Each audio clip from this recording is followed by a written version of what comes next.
Hi, this is Mike Klein, IT Director for Killenly Public Schools, here to talk to you a little bit about Classlink, a new tool we're going to be using this year.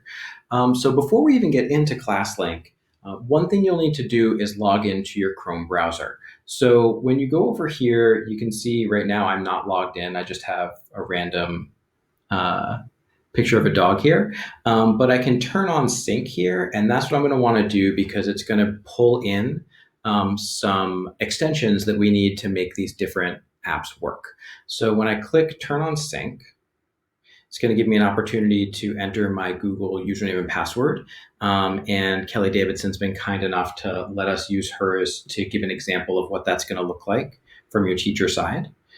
So here we'll put in her username. It's going to redirect us here. So we'll put that in again. And then the password.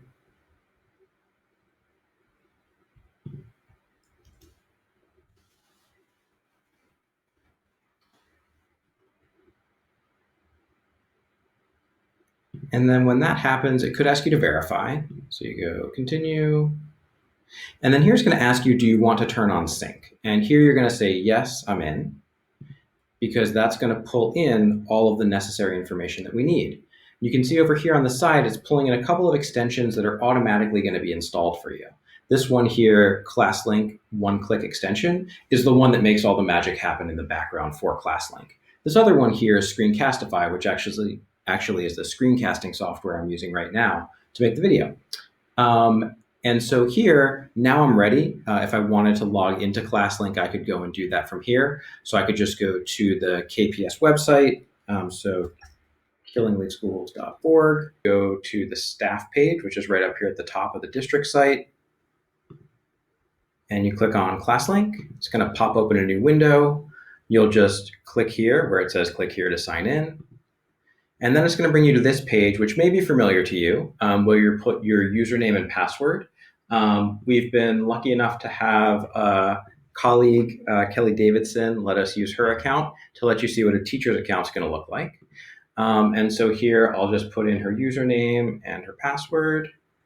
And then when we click sign in, it's going to bring us to this page that has all these different tiles for different apps. And so what we've done is we've loaded many of the different apps that you use in your teaching so that you can more easily access it. The other thing is this saves all of your usernames and passwords for you. So you won't have to remember them or have them written down somewhere. You won't have to retype them all the time. So I want to show you a couple different examples of how this works. And it'll look different depending on what school you're teaching at.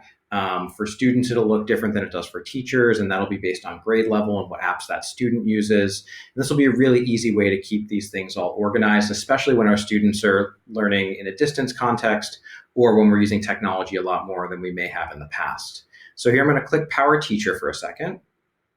And since this is one that I've already logged into, you could see in the background it said doing some magic, and then it logged me in automatically.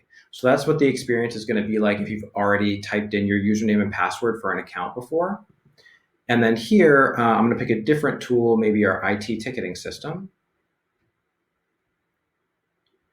And here, it's going to try to do the magic, but it's not going to work. It just loaded, oh, and it does. It loads the username and the password, and here you go. And you can log your ticket and let IT know that there's been a problem.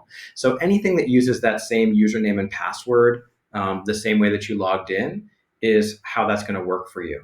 On the first screen, when this pops up the very first time, it's going to say enter your domain credentials, and that's the same thing that you use to get into your email address as well as your computer in the morning. So if you use that, it'll store that information for you. For accounts that use different kinds of authentication, if they don't let you use, let's say, Google to log in, then you'd have to type in your username and password the first time, and then after that, it would save it for you. So here for Educator's Handbook, if I click on this one, this is what the login is going to look like. So here you type in your email address and your password one time, and then it stores it for you. I'm not going to do it here because you've seen how it worked a couple times, but it's super easy to use, and this is hopefully going to save you lots of time and also just make your life a lot easier as you're trying to access things. And especially for our students, this is going to be incredibly helpful. I'll be making some more videos to show you some different functionality in here, but I just wanted to get you started to let you start trying it out in case you haven't tried it yet. So if you have any questions, please don't hesitate to put in a ticket or let me know, and I'll look forward to talking to you again soon.